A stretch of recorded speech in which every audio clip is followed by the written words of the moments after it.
ang batas militar. Makatatanggap na ng paunang bayad ang mga biktima ng paglabag sa karapatang pantao. Sapat na nga ba ang halagang ito bilang kabayaran sa hirap na kanilang dinanas?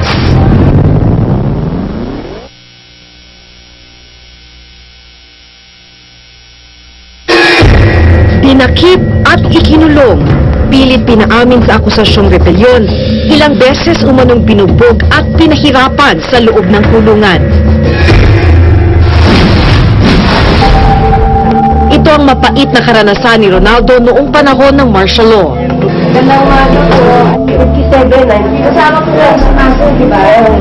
Habang kinakausap ko si Ronaldo, napansin kong ibang isinasagot niya sa akin. Nasisiraan daw ako ng utak. Nabi ko, sa totoo lang talaga nagpapasalamat ako sa Presidente Marcos kasi na-realize ko, natagpuan ko ang Panginoong Jesucristo. Nalaman ko sa sarili ko, sa kaloob na rin siguro ng Diyos na hindi gobyerno ang dahilan ng kahirapan ng tao. Dati hindi ko nilalak ito eh. Nakalaya man at matapos ang diktadurya, matinding pinsala naman ang iniwan sa ginawang pagpapahirap sa kanya. Di lubos maisip ng pamilya na ang ginawang paglaban ni Ronaldo sa diktadurya noon ang aagaw sa kanyang katinuan. Parang hindi niya gusto magsalita ng kahit ano. Kundi yung piliin siya ng gamot na bumagsak siya. Mula noon, hindi niya siya makapagtrabaho ng maayos eh. Mula nung nangyari yun. Pero tataka nga kami sa kanya. Maano itong taong matalino sana. Hindi ako matalino, wala nga bakante ako. Hindi ko daw sasagot. Comment daw. May asawa at 2 anak si Ronaldo, pero dahil sa kanyang naging kalagayan, iniwan siya ng kanyang mag-iina. Ang halos 80 anyos niyang ina ang nag-aaruga sa kanya. Kung nakikita niyo po yung anak niyo na nasa ganyang kondisyon, ano po nararamdaman? Siyempre masakit sa nanay. Wala nang tatay yan, siyempre. Nanay na lang, paano kung wala na ako? Sana, bigyan pa nila ng, total kung meron man talagang perang nakalaan dyan, ibigay nila na kawawa din naman ng mga tao eh. Hindi lang para sa amin. Isa na kami example eh, na talagang naperhisyo. Lubos na pagpapahirap din ang dinanas ng dating guro at aktivista na si Hilda noong panahon ng martial law.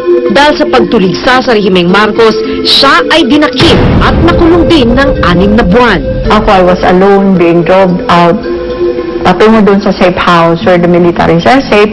And then talagang doon pa lang sa kalsada, we're already sexually abused by the military. Ang mga sandaling ito ang itinuturing niyang pinakamadilim na yugto sa kanyang buhay. Paulit-ulit umanong ginahasa si Hilda habang nasa kamay ng militar. Pinagtulungan ako ng maraming lalaki.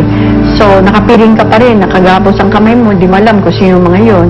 Maligo ka, lahat pala sila nakatingin. Hindi papaalis sa iyo yung piring ng mata mo. Ang hirap damahin yung pagkatao mo.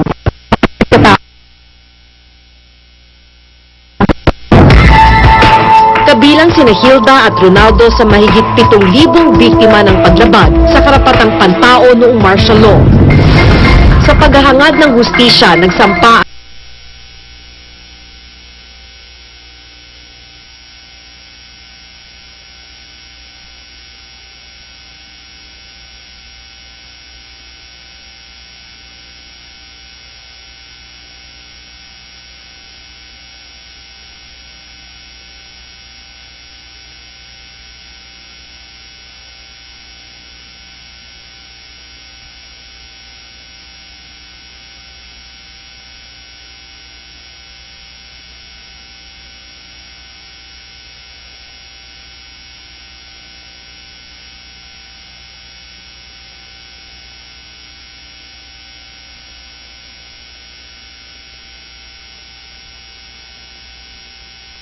mga Marcos sa Texas at Colorado gamit ang nakaw na yaman. $2.5 million ang mapupunta bilang kabayaran sa mga proseso ng kaso, habang ang natitirang $7.5 million o humigit kumulang 323 million pesos ay paghahatian ng mahigit 7,000 biktima. Bawat biktima ay makatatanggap ng $1,000 o humigit kumulang 43,000 pesos. Ngayong March 1, 2011, matapos ang 25 taon, ito ang kauna-unahang pagkakataong makakatanggap ng compensation ang mga human rights victims ng martial law. never felt in a human system. Bakas sa mukha ng mga biktima ang pananabik sa matagal ng hinihintay na kabayaran. Bagamat para kina Hilda at Ronaldo, hindi pa rin sapat ang kabayaran ito sa dinanas nila noon. Maraming salamat at meron. Pero sa totoo lang, kulang. Wala na, nasira na yung buhay niya.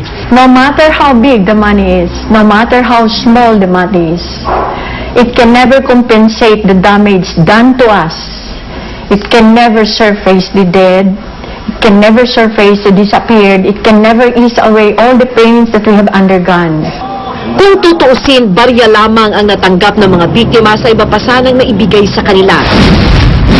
1995 nang mapatunayan sa Federal Court ng Hawaii na sangkot ang dating rehimen sa paglabag sa mga karapatang pantao bilang kabayaran sa mga biktima. 2 bilyong dolyar ang igagawad sa kanila mula sa mga umunoy nakaw na yaman ng mga Marcos.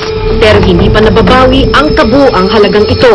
Mabagal masyadong humusga ang ating mga korte. Dapat bilisan. Kung may mga pagkukulang man ang PCGG, at marami ito, no? Marami ring pagkukulan ang ating sistema ng katarungan. Bukod sa mabagal na pagbawi sa mga sinasabing ill-gotten wealth, hindi rin kinakitaan ng pagpupursige ang ibang nagdaang administrasyon upang ibigay ang mga benepisyong dapat sana'y matanggap pa ng mga biktima.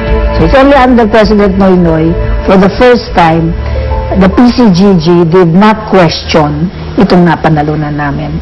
All throughout the other administrations, question ang gobyerno. Sa kabila nito, may iba pang biktimang tila malabo nang mabayaran pa.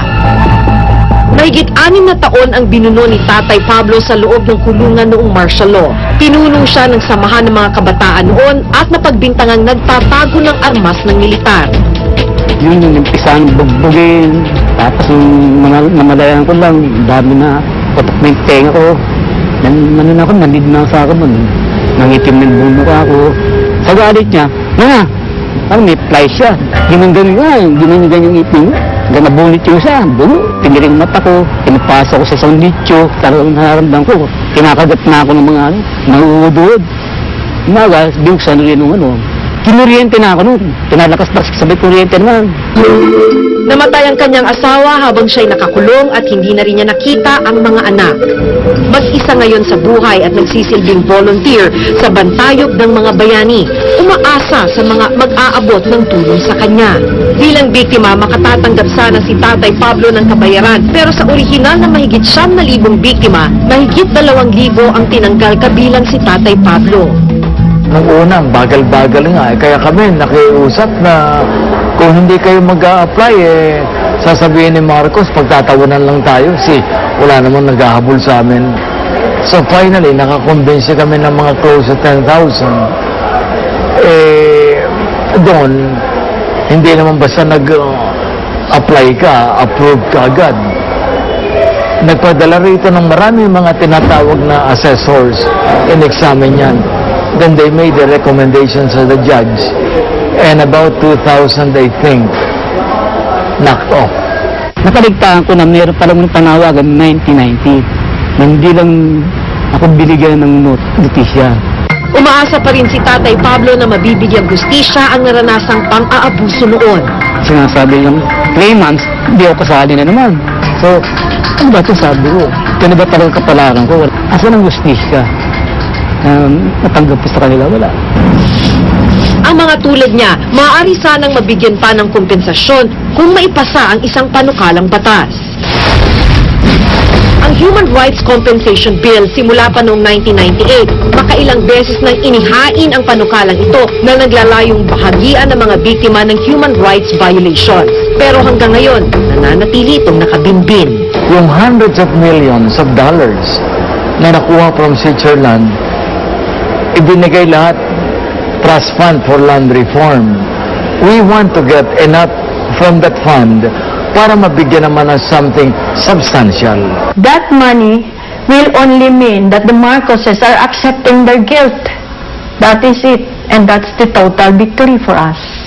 This is a matter of business na ito. Ang mga nangyayari, kasi they want to claim something, so they're trying to get the human rights people. This is the number of human rights violation, and in 6 years, much more. Ilang dekada na ang nagdaan, may paunang bayad na sa mga nalabag ang karapatan. Pero hindi mapapantayan ng anumang halaga ang kalbaryong dinanas nila marahil ang pagpaparusa sa mga tunay na nagkasala ang kahulugan ng paggawad ng katarungan. Ako si Maki Pulido at ito ang nakatala sa aking Reporter's Notebook.